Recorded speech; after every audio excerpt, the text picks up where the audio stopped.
internet gods and see what happens. And then we'll be off to the races. So And you and I haven't talked since we went over like 3 months ago. There was a, you know who, making a boatload of money or something like that, right? right. Yeah, that was. We're not going to even go into that. By the way, that person is still making a boatload of money, and I'm all 6 ways of Sunday jealous. It's Oh, insane. Yeah. unbelievable. But we're not on here to talk about that person. We're here to talk about you, right? And for everybody watching, if you haven't been following Jay Lopez, your story is like, it's got all the ups and downs of like a good movie, right? Like every reason it couldn't have worked was possible. Every reason it was difficult showed up. And it's only the type of determination a single mother can deal with. Yeah. And And still today, the same thing is nothing. Life continues. yeah. So I'm hoping by the end of today's interview, there's at least one person that goes, if Jay can do it, I can do it. Right. And that's what happened with someone helping me. And maybe you can do the same for a whole bunch of other people. So if you don't mind, tell us how this whole thing got started. Because I know nothing about your story. And Really? I'm assuming everyone else doesn't as well. Oh, So go yeah. for it. So back in 2016, my daughter was born in October, and I was targeted as I was a nurse full time, and I was targeted by a Ty Lopez ad, and it caught my attention because somebody. Classic. I know it caught my attention because somebody said, "Oh, you seem to know a little bit about marketing and business." I'm like, I don't know. I'm a nurse. I'm not sure, but I'll try. I saw the ad. I don't know. I think I paid like $1,200 for it or something. Mm-hmm. My daughter was 2 months old, and I was determined because my older daughter at the time was about 8 years old. She had been diagnosed with a brain tumor, Mm-hmm. going through chemo, and it was just a hard time in my life. And I was like, there's no way I'm going to go back to nursing. Like, Yep. I'm on maternity leave. I need to make the best of this.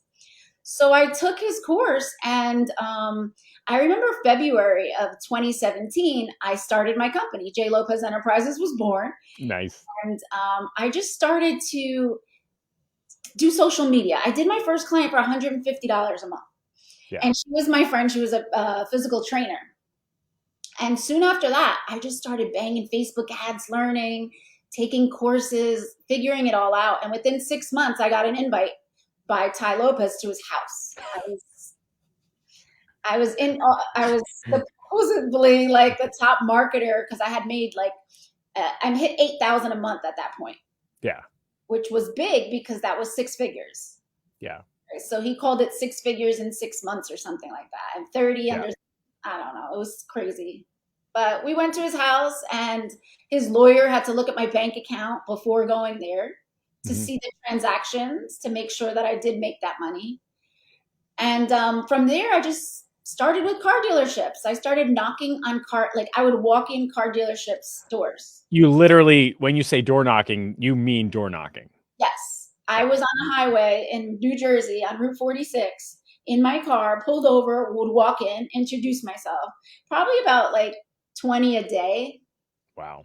until one I partnered. And that's when I realized there was a referral game. I didn't Yes. even know what referrals were. And I partnered with some bank guy. And he's like, "Are you looking for car dealership clients?" And I'm like, "Yeah." He's like, "Well, I'll help you. I'm always in car dealerships." Mm. And he started to send me car dealerships. So I had about 20 car dealerships at one time. And then I started my coaching group, and people wanted to learn about car dealership marketing. Yeah. But that's how it all started back then in 2017. So it started out, you saw an ad just like everybody else, right?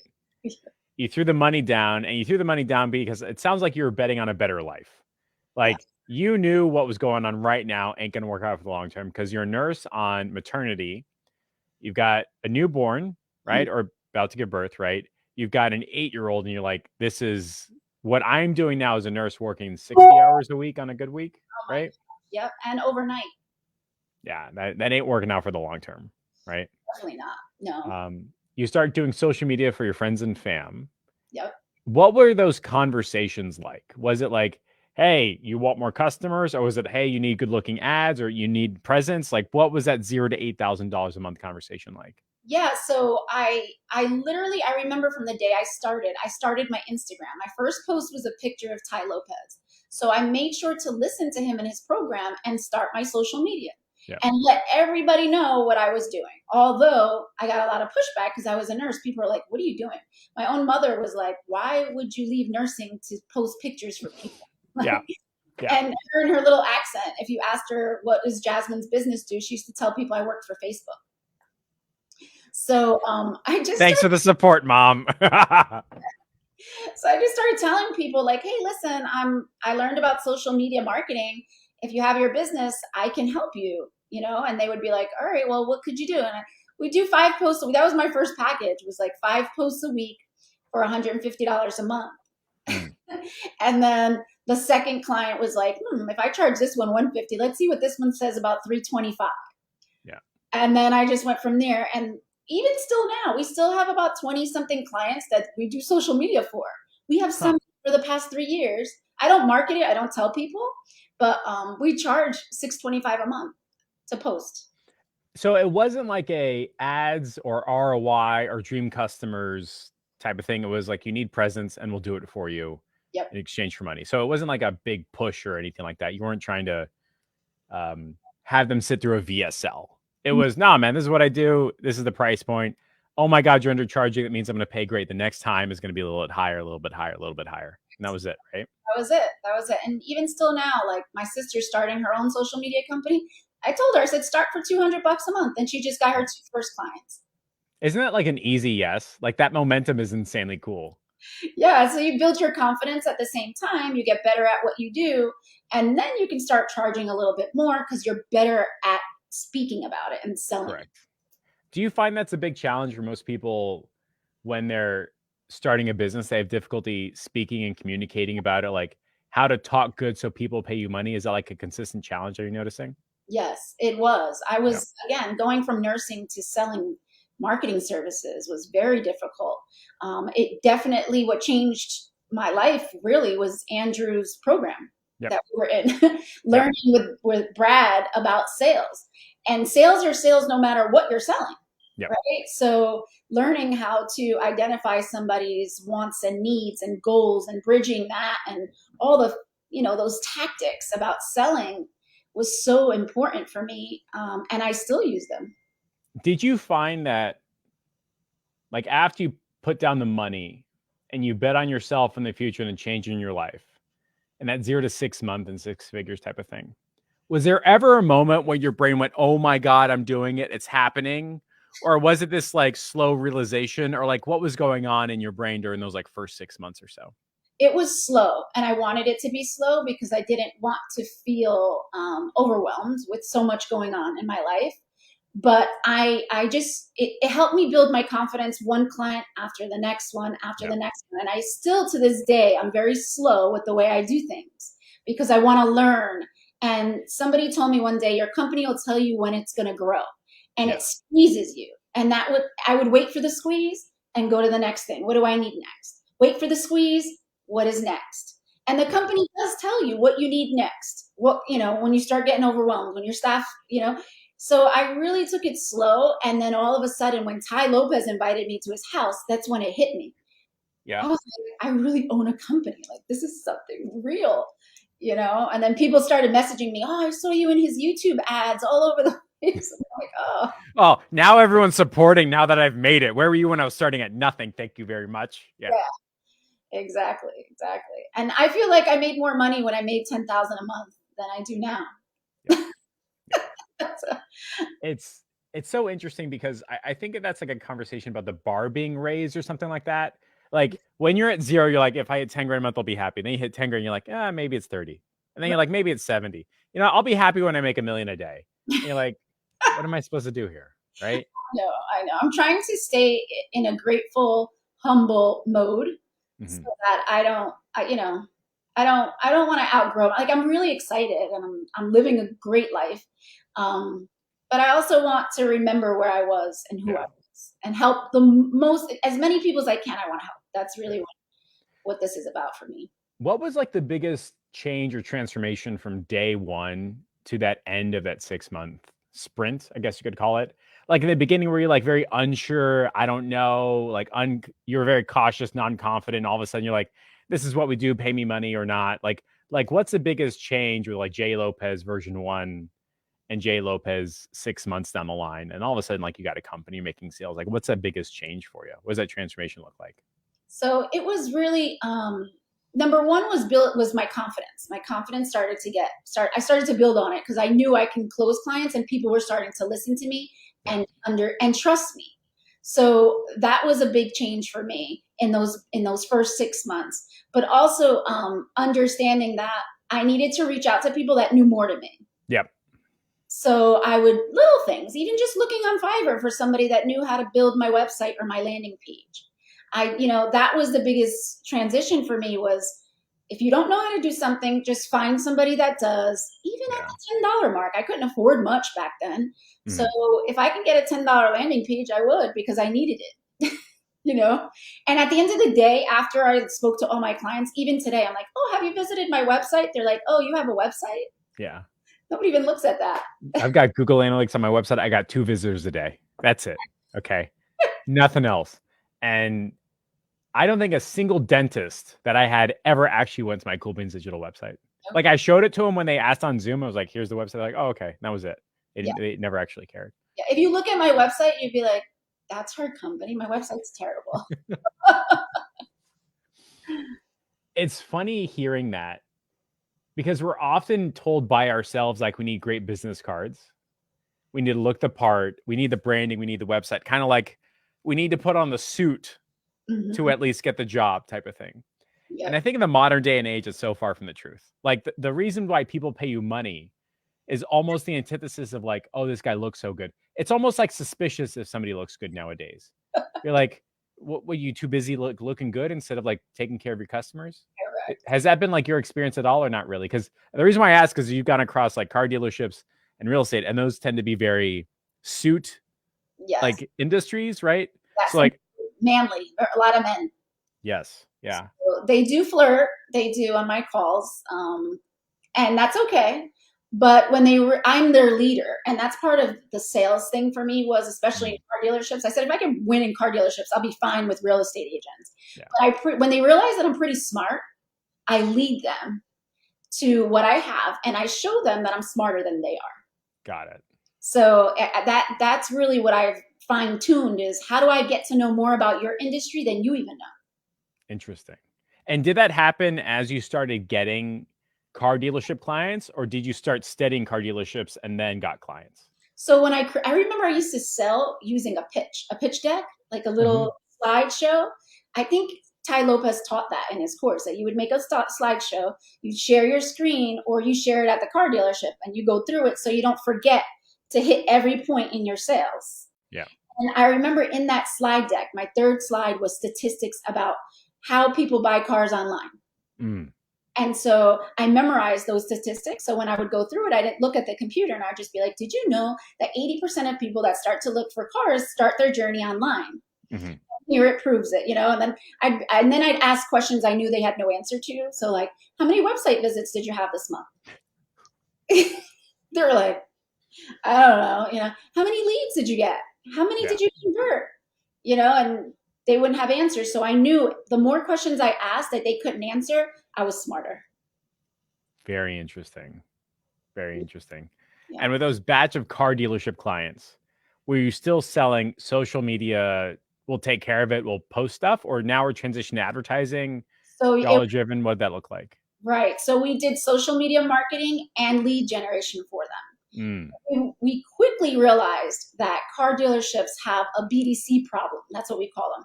The BDC companies inside of the car dealerships are the ones that call the leads, the calling team. Yep. They're horrible. They get fired every other week. There's a new girl that didn't show up. They're not calling all the leads. And that burnt me out. And then the general managers, they change every other day. The sales team, it was just crazy. And they're old school. So they physically want you there. Yeah. And I started to realize I was becoming more and more virtual. There was no way I was going to the car dealership anymore. I was getting busy. I don't know, I had like 15 clients at the time, maybe 10 to 15. I couldn't go visit them anymore. It was my schedule with the kids. I'm like, I can't do this. So I started to transition and do lead generation for a realtor friend of mine. At that point, probably 2019, I started. Can you tell me more about that, like that car dealership lead generation? Was that just like Instagram, Facebook, get a Camaro? Like, what would that look like for you? Yeah, so we used to use, I realized that it was a white car. So our ads always had white cars in them that would get more attention. It was carousel ads. And it was three different types of cars. It had to be the truck for the family, the pickup truck for and it was a lot of used car dealerships. Yeah. The pickup truck for the hardworking construction guy, and then the convertible for like the cool midlife crisis person. Minivan, truck, convertible. So funny. And down payment assistance, that was the key to those ads. Actually, we still have one car dealership left in California. Really? Yeah. Now that I think about it, because he still has down payment assistance on his ad the last time I saw it. And it's that same ad has been running since like the beginning of last year. Oh, that's fantastic. Yeah. And they get like, I don't know, 600 leads a month or more. I haven't checked. So you're talking to these car dealerships, you're talking social media marketing and taking care of it. You start having conversation about lead gen. You discover this pattern that works. The lead would come in, you send it to their business development team, right, and they just get fired overnight.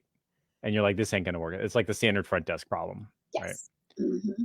During those conversations, was this like it's not going to work? Or was this really like, this is a problem I can solve in my industry? Like, what was your thoughts around that? So I started to realize that they started to teach me that there was outsourcing for cold calling. Yeah. And that they can outsource their BDC department. Maybe they get better results with the leads I was generating.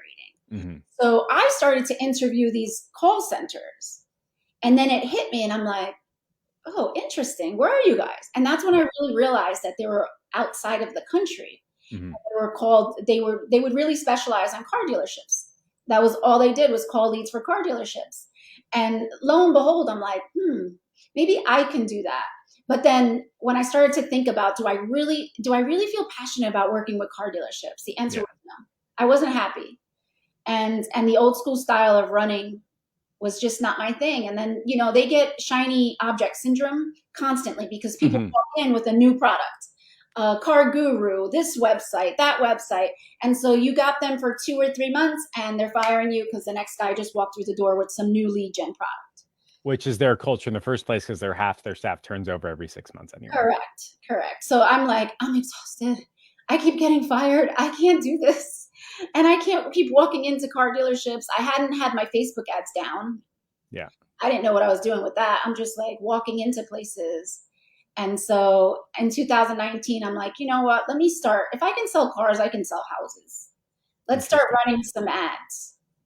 So I start running ads for my best friend.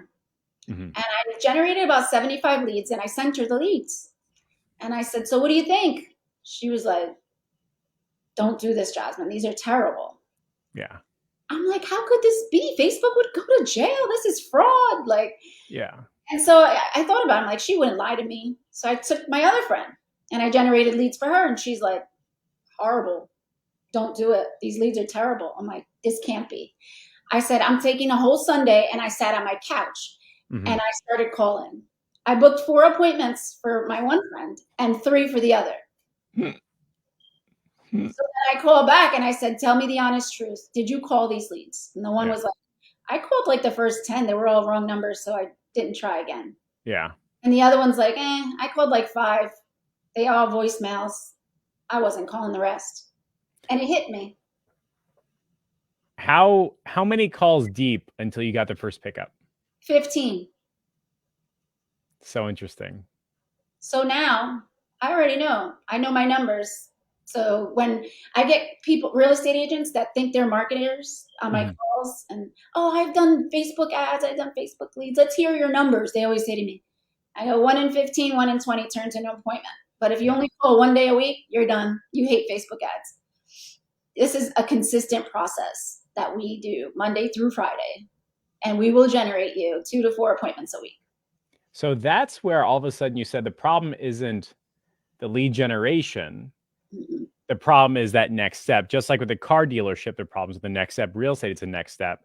Is Yes. that where you started your transition from car dealership queen into real estate princess? Yes. Interesting. And I've slowly, as you evolve as a business owner, you read books, you Yeah. listen, you buy courses, and I've learned throughout these few years, as you identify a problem, your company should fix it. Yep. So I keep identifying problems and I keep fixing them. Problems fix, problems fix. So much so that now that's why we closed 20 this month. They come with all their problems, and Yep. at the end of the conversation, I fix them all. Very interesting. And so what are some examples of some like significant or material problems? So on the dental side, right? There's generating the lead, which they don't know how to do, so we do it for them. There's calling them back, which they can't do, they're too busy, so we do it for them. There's a qualification conversation. Mhm. Then there's that get them on the phone and then introduce them to my front desk. So we do all four. I then had some dentists say, we need to talk about like them making sure that they show up. Some dentists say like, hey, we need you to make sure their credit is good. So we could have kept going forward in like 7, 8, 9, 10 steps type of thing. But after a while, you're like, all right, we got to draw a line somewhere. So, but was that the same thing for you? Yeah. Or did you find different problems with real estate? What did that look like for you? So the same, but we kept solving them. So the credit issue, we solved them. We have a credit repair company inside of mine. So the follow-up is also a big issue because we can generate the lead, we can qualify it, but buying a home is a journey. So I have to teach real estate agents what the journey looks like. 40% of leads are looking 6 to 12 months out. 40% 3 to 6 months, 20% are ready to buy now. Yeah. What we're here for is to fill your sales pipeline. We'll generate the lead, we'll qualify it, but we're sticking there with you and them on that journey to get them qualified in 6 to 12 months. We're not allowing those leads to be abandoned, because what most real estate agents do is they work with the ones that are now between the first 3 months. Yep. The other ones get forgotten about, and they still go buy a house. Just not with them, with somebody else. Right. So with us, we're following up, we're nurturing, we're putting appointments on we're spoon feeding them, literally. Putting appointments on their calendars. We have credit repair company inside of mine. We send it to credit repair and they come back 3 months later, their credit's fixed. We send it back to the agent. Your client's ready to go. Interesting. Yeah. So it's been little by little really clearing up. Even some Zillow agents will come to us. They're like, oh, our phone pickup rate is 30%. No problem. We'll pick up the phone for you. You'll go to 90%. Does that work for you? Yeah. Oh, okay. When can we start? So does that mean like they're only picking up 1/3, or does that mean the leads are only picking up 1/3, or what does that 30% mean?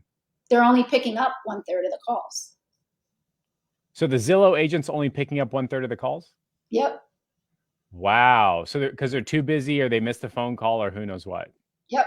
And then we have clients right now that are like, let's say you get a dentist office and they're like, well, we've been generating leads for how long? I don't need any more. I just need help calling. Yeah. So that's our other program. We only have 3 offers, but that's the third offer is hand over your CRM. Let's bang all those out, put them in your pipeline. And then I'm a one-stop shop at that point. Today, a client said, Jasmine, it looks like we're done with my CRM. Let's upgrade to your other program and get some new buyer leads in. So here's the most interesting thing that I just heard, and everybody should be paying attention to this. Every single client that you're having conversation with falls into one of 3 buckets. They got the now problem, the tomorrow problem, the day after problem, right? Mm-hmm. And the real estate client, or the end buyer of the home, I want to buy a house now, later because I got to fix my credit, later on because I have to get money, whatever. You got to solve those challenges. For the real estate client, there is the I don't know how to generate a lead. Mm-hmm. There's the I can't get them qualified. And then there's the I need somebody to call everybody back. Yep. If you're only offering one solution to one problem, they've solved that, then they leave you. Is that right? Yes. That was in the beginning. Yep. And even now I have them come. They're like, my CRM's fine. I have an ISA. Yeah. Buyer leads, I don't need those, but I want more listings. What you got? No problem. We do cold calling for FSBOs, expireds, pre-foreclosures. You just take it out of the coat and give it to them. Yep. Mm-hmm. That's fantastic. So now your closing rate and your client happiness rate is through the roof. And you never lose a client. They just switch their product. Is that right? They upgrade. So we have a lot of KPIs now. We measure the number of clients per month that upgrade their services. Very interesting. So typically, do you find clients coming in saying I need more leads, or clients coming in saying I need a callback service, or what does that look like? Most of them they pick the one where I have a CRM, but that's on purpose. So we've chosen our ideal client is a team leader with at least 5 to 10 agents, or a broker owner with over 30 agents in their office. So we are out there. We have 2 SDRs that one is doing emails and text. The other one is stalking all over social media and LinkedIn, Sales Navigator. And we're really looking at agents that have teams. So team leaders. And those are the ones that say, I have 5,000 leads in my CRM. We need them managed.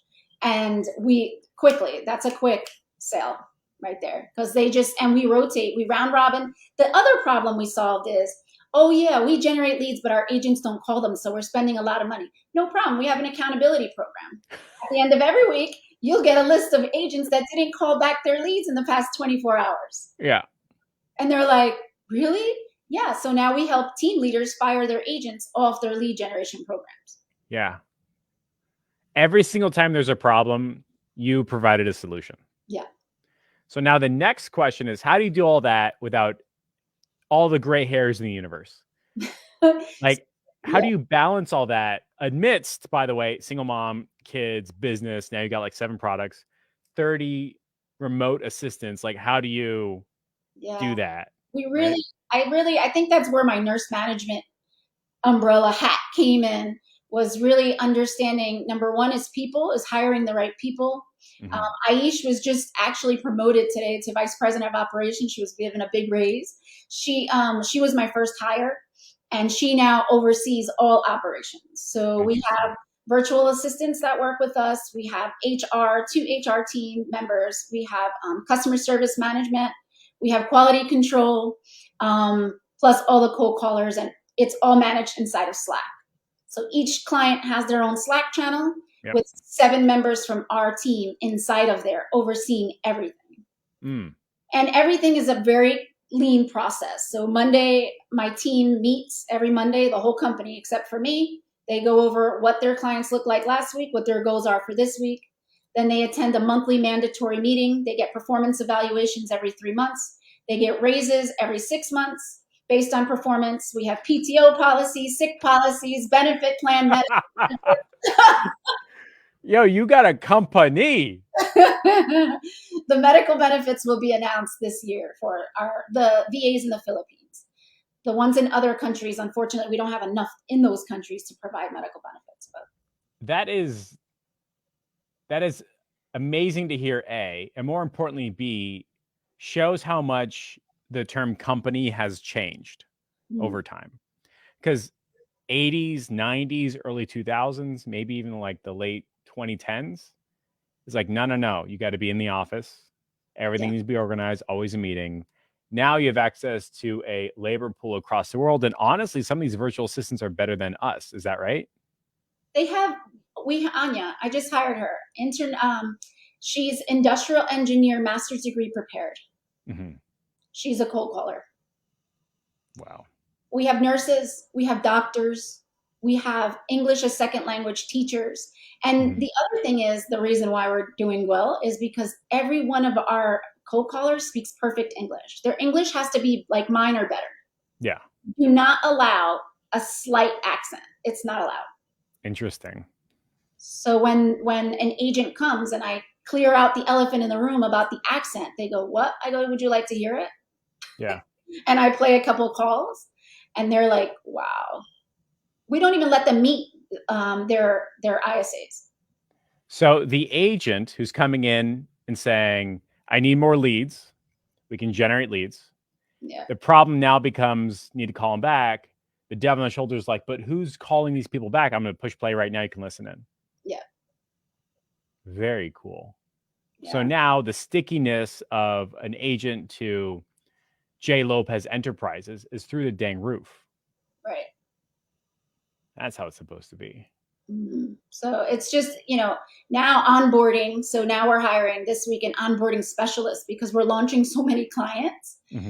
Now over, so 5 a week pretty much in this month. And then they launch the next week and they keep launching. So now I'm attending launch calls, which I need to pull myself out of that. I also need to start moving myself out of sales. So I've hired Cole Gordon's team for a nice amount. Yep. Help me put a salesperson, preferably I chose a woman because it's a woman-run company. We have a lot of women in the company. Yep.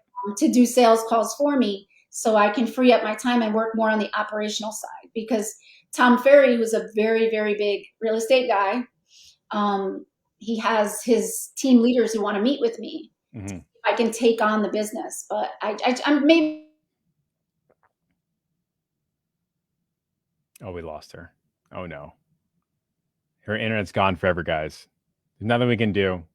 It's the end of the interview and broadcast. Uh-oh. Appreciate everybody for staying on board, all 14 of you. There we go. Okay, we're back. I lost you at Tom. Go for it. So Tom is, one of the best number one coaches in the real estate industry, and he's not even a realtor. That's the thing. He texts me, and we're supposed to be meeting with his team soon, but he said, before we meet, just make sure you're ready for the influx. Yeah. So we're setting that I told him, give me about a month. We're just setting up more callers to go through ISA University. We have a university inside the company. Yo, you got everything figured out. Slowly, but it took a long time to get here, but we're figuring it out. So once we can onboard, if we can onboard 20, within a month, we'll be onboarding 30, 40, and then we can take the influx. That's so cool. And it sounds like you have found the next, I guess, problem en masse, which is virtual assistants for everyone. Is that right? Something along those lines? Yeah. So we started Scalable in 2021 at the end of the year because we found lots of companies that offer virtual assistants for, $2,500 a month, $2,000 a month. And it just didn't feel right to me. A lot of the agents were coming, they wanted to get my services, and they were stuck in contracts with a VA for $2,000 a month. Yeah. And it wasn't my thing. And I said, you know what? I'm going to help people hire virtual assistants because we have a skill. Yep. And now we help hire, train, manage, onboard, and we cut the umbilical cord. So they get to keep their VA and pay them $300, $400 a month on their own, and they're happy. There's no monthly fee. Oh, so you just charge placement, and you just charge for the placement instead of recurring placement. Is that right? Yep. Got it. So that I did to keep my Aish, who's so excellent. Mm-hmm. She's 50% partner with me on that company. Got it. Mm-hmm. Yo, yes. You are a hustler. This is so cool. This is fantastic. So what is it like on the client getting side all the way to 20 clients a month? That's effectively one per business day. So the way you're getting clients, is that entirely through like good word of mouth and reputation? Do you have a client getting strategy? Is it advertising? What does your client getting look like and act like now? At this point, because I've been doing it for the past 2 good years in real estate, there's a big pipeline of referrals. Got it. There's also my Facebook, my personal Facebook. Yep. People think I'm like some star. They come to my live Facebook webinars. I do everything for other people, and the light shines on me, right? So I interview an agent, I'll interview a lender, I'll interview a broker owner, ask them 1,000 questions. But people are really paying attention to who I am because I'm not a realtor. I'm not a lender. I'm that neutral person who can ask the hard questions and not get in trouble.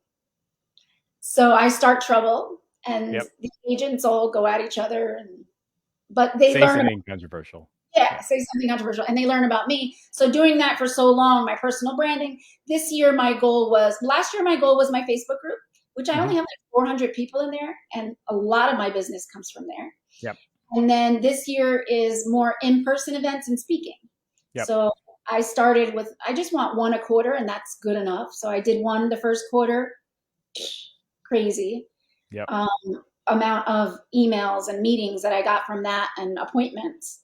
And so the second quarter, I have this second quarter coming, I have a potential event that I'm having with just inviting realtors to come have a drink and eat.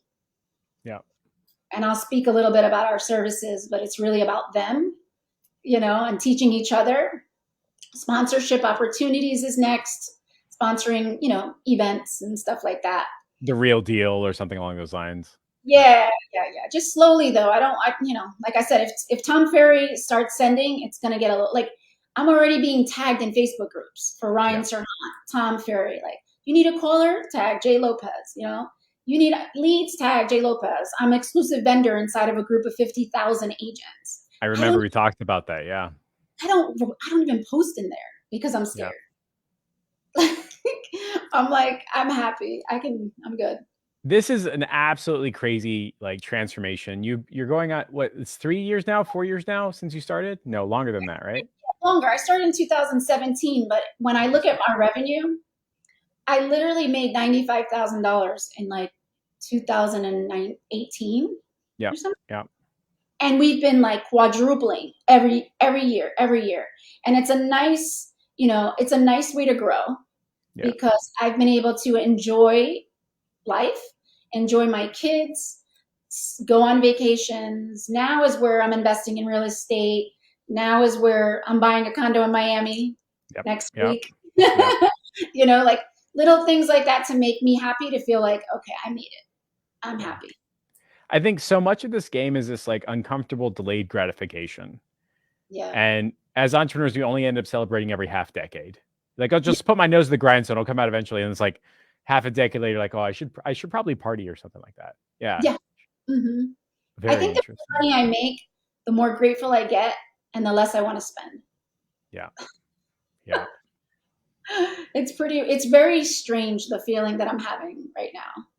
There were a couple months for me as a solopreneur. I did more in 1 month than I did in my full-time job in a year. And I'm sitting there going, what is supposed to happen now?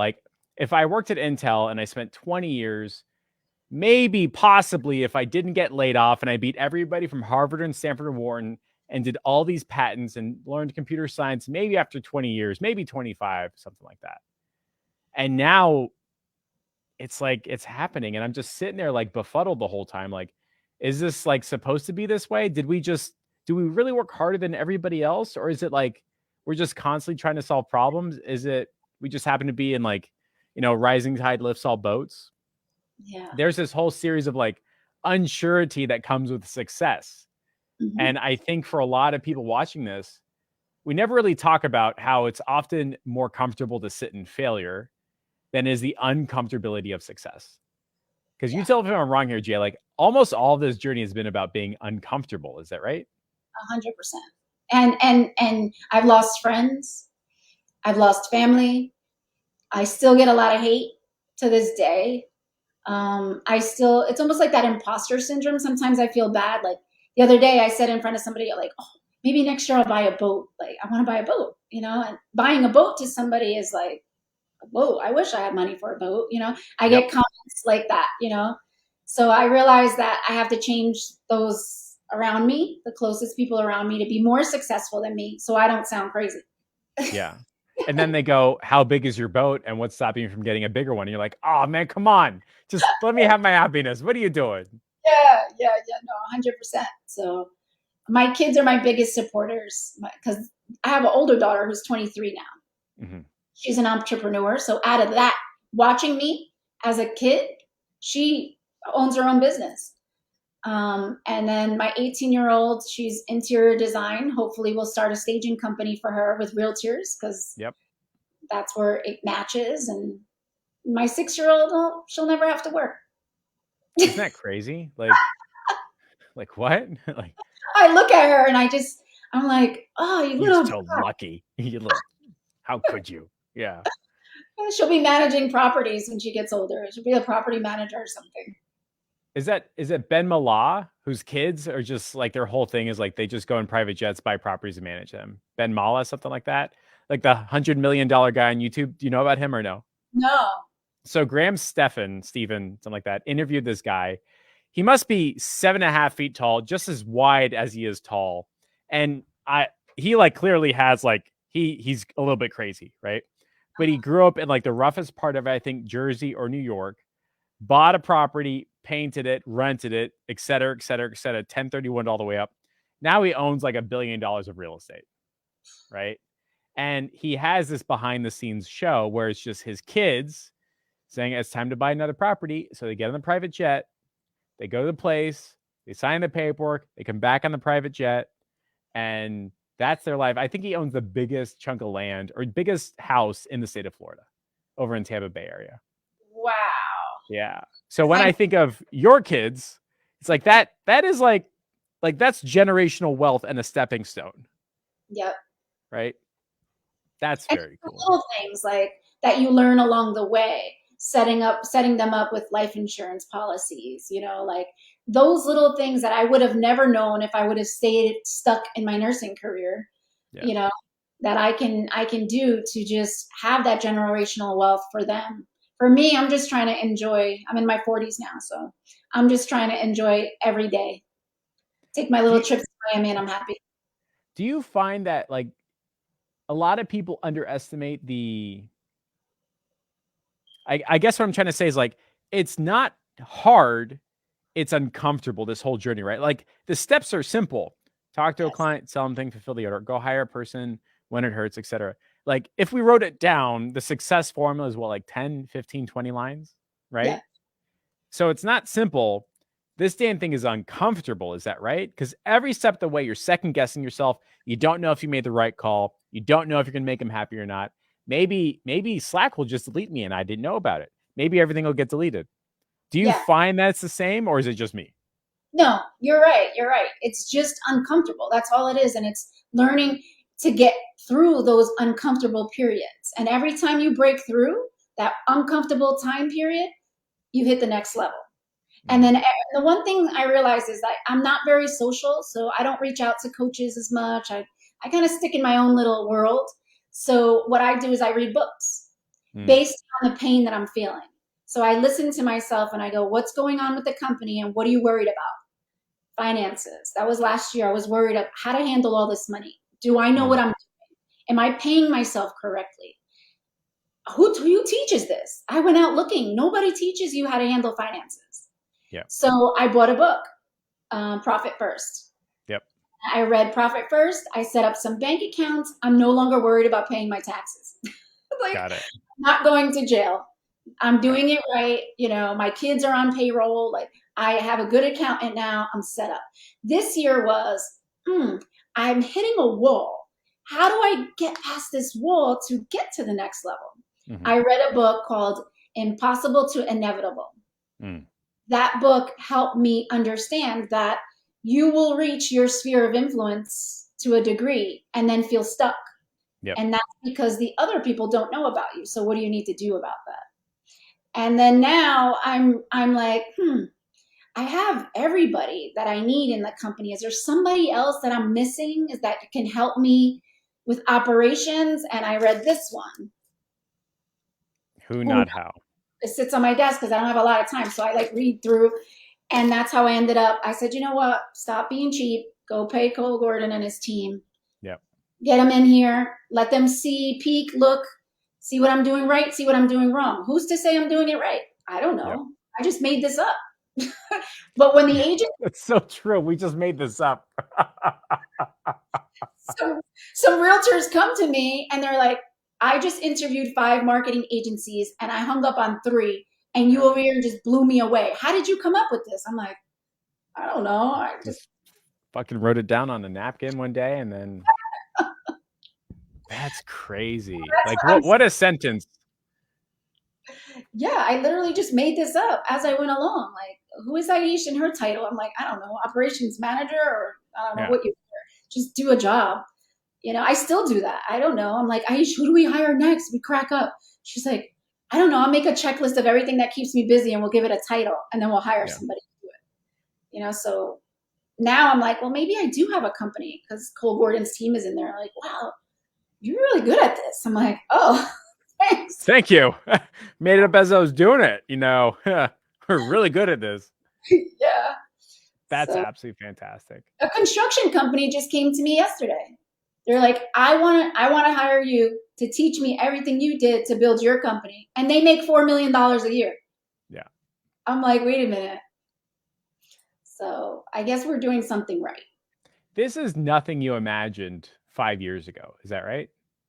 I short sailed my house in 2018. Wow. I couldn't pay for my tenants left me. They didn't pay the mortgage.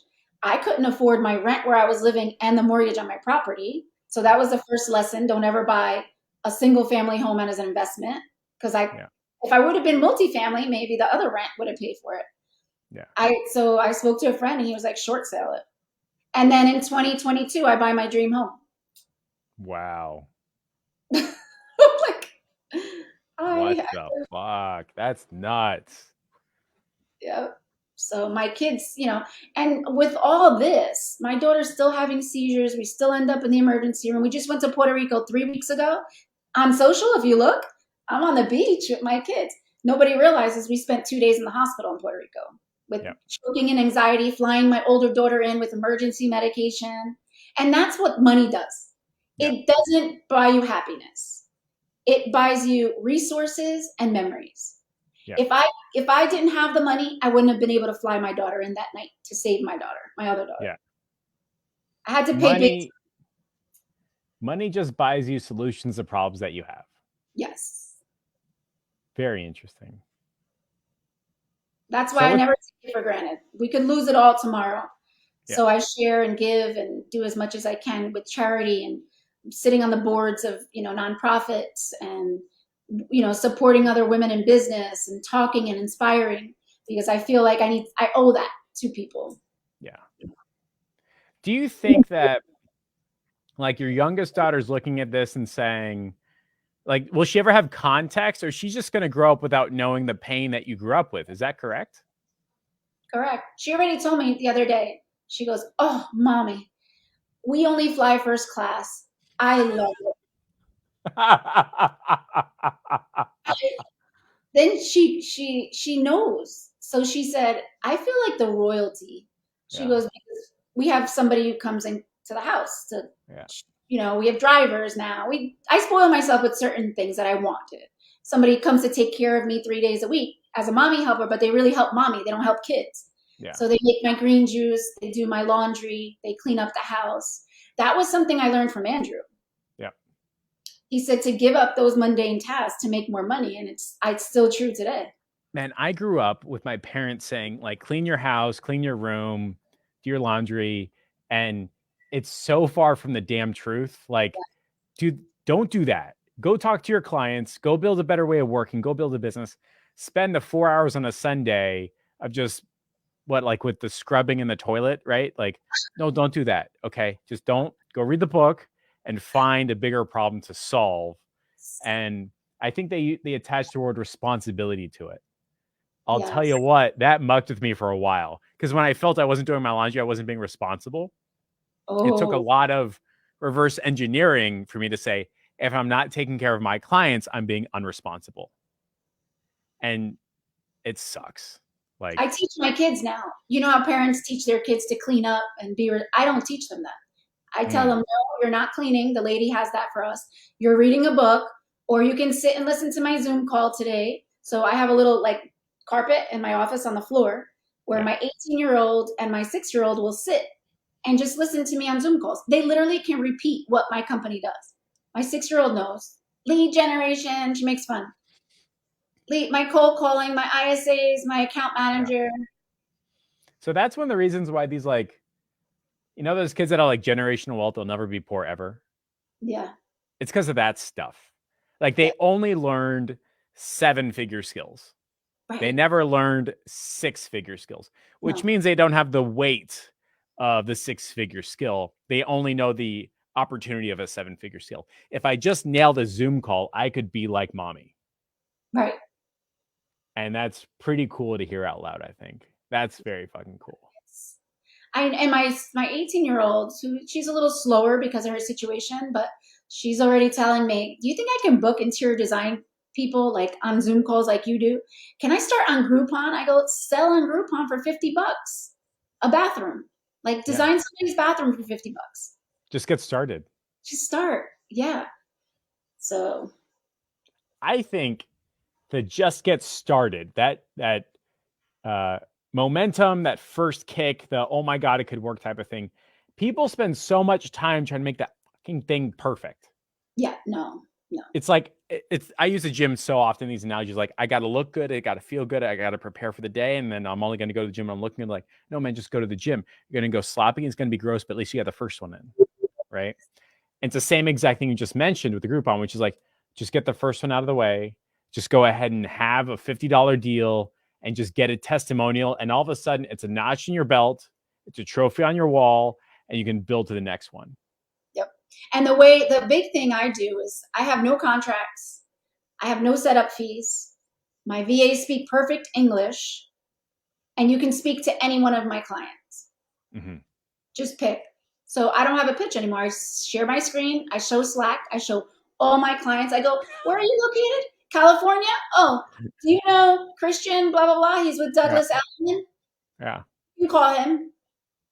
And they're like, oh, the other marketing company said the client signed an NDA and they can't. I said, yeah, okay. I'm sure that's because they don't get your results. That's why. That's the excuse. And the contract is keeping you locked in because they're not going to give you results either. And they need that. I said, I don't need your money. I want to give you results. You join us, you will see the difference and never leave me. Because when you get return on your investment, you won't leave, right? And they go, right, right. Or at the very least, what you're doing is you are solving their list management problem, their callback problem, the reasons why they're not making enough money, the reasons why they can't grow their business. Look, Mr. Johnson, I'm not saying I'm going to turn you into a millionaire overnight, but at least you won't have this problem anymore. And for a lot of people, that's okay, here's money. Mm-hmm. And I think that's one hell of a sales pitch, by the way. Like, oh, who do you want to talk to? Just scroll right through it. I've done a pitch like that, and those are like the easiest sales conversations. Yep. I even tell them, I do. There's a couple of clients I tried to fire myself from because if I don't get your results, I can't sleep. Yeah. And it's true. Even if I have a ton of clients, I can remember the names on the top of my head. Yeah. So I'll tell the client, we're pulling out of services because your area is brutal. And then they say no. They don't let us go because we provide so much value to them. Yeah. Because if you fired them, they'd have to hire somebody for 3, 4, or 5 times the dollars, train them, educate them, get them up to speed, and then manage them. It's like, look, I'm not going to do all that. Okay. Like that's not my skill set. And if it was, it would take me away from running the business. So I guess what I'm hearing is like, even though there's no ROI, they still want to stick around. Is that right? Oh yeah. They will stick around because they know it's a journey. And every coach in real estate, number one thing they preach is bang out the phones and cold call. Yeah. Real estate agents are not calling anybody, even if they say they do. And we've proven it because we get FSBO and expired appointments all the time. And there's clients who say, there's leads that'll be like, no, you're the first agent that called me. What do you mean? Everyone's already called. No, not at all. Nobody's called me. Mm-hmm.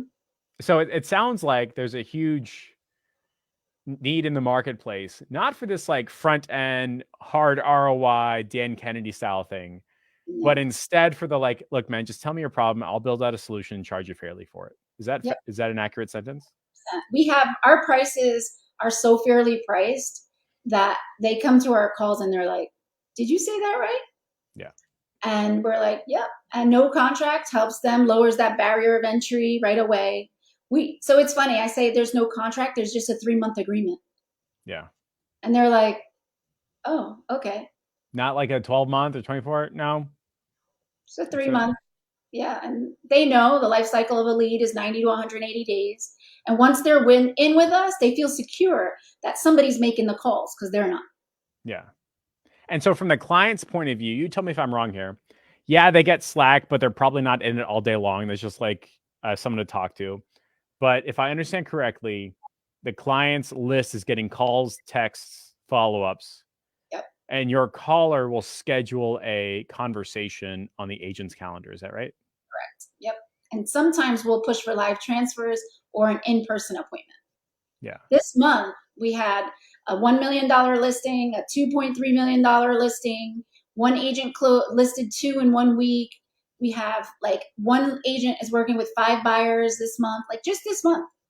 So I'm able to post those results and they're like, whoa, and it really is. They're really getting results. We have investors now too that are coming to us just for cold calling because they hear from agents about us. So now they're coming for motivated sellers, wholesalers. Yep. So. And are you doing any, like, it sounds like phase one is we'll take care of your list, like a DBR reactivation, nurturing, yep. Whatever it is. You run out of that, then you do on the lead generation side. Is that correct? Yep. Gotcha. So we'll upgrade them, charge them a little extra for the Facebook ad setup. Mm-hmm. And then we're generating the lead, but it's going right in the CRM and we're qualifying those. Which makes it easier for your media buyer to run ads anyway, knowing that the next step is top tier taken care of. Yeah. And so to get them results, like you have options to get them results. It's not just what I used to do, which was generate the lead and hope and pray they called them and they wouldn't fire me. Yeah. Now I took over control of everything and they're staying. When I forward integrated my services as far as I could with the dentist, they become infinitely happier. Yeah. Like they no longer deal with bad leads, not interested, time wasters, tire kickers. They don't get to experience that first 10 or so. No. My staff does. And then after a while, and like the numbers we say is like out of 10, 7 are going to be trash. They say, great, I don't have to deal with them. You're right. I will, not you. Of the remaining 2 or 3, those are the people that are good enough for a live transfer. One of those is going to come in for a conversation. Yep. Like, yeah, those numbers make sense. Versus what it used to be was like a lead is not dead until they tell you to hang up the phone. Like, right. God, man, you're ruining me, right? Yeah. And it's so cool hearing your journey because I think it gives hope to Jay Lopez 5 years ago. Mm. I hope there's somebody watching right here, right now that is like, God damn, I got to short sell my house, or God damn it, my career sucks, or God damn it, like I can't figure it. There is opportunity with the grind and the working hard. Oh, yeah. My last question for you is if there's one thing, like one sentence, one idea, something like that, that somebody watching this could take away from, what would that be? Never give up because you never know if that same day you're giving up is the day that big client shows up. And stay consistent. Just keep going. Even if you think you don't know what you're doing, you will figure it out. If you have the drive, if your gut it tells you you're going to be big in this lifetime, mm-hmm. follow that instinct, because that's the instinct I still have, that I'm going to be something incredible. I still don't know where I'm going, but mm-hmm. I feel it inside of me that it's brewing, that we are possibly the next Zillow of this world. Wouldn't that be insane? Right? You got to change that name to Zillow because they're about to get bought. That's so cool. Yeah. That's so cool. Well, Jay, it's always a pleasure. Much appreciated. Thanks for squeezing us in. We're not going to debrief or anything like that because I know you got to get to your 1 o'clock. And I hope you build a business for the better. Thanks so much for your time. Thank you for having me, Jeff. So exciting to see you again. Catch you later. Bye. Okay. Bye.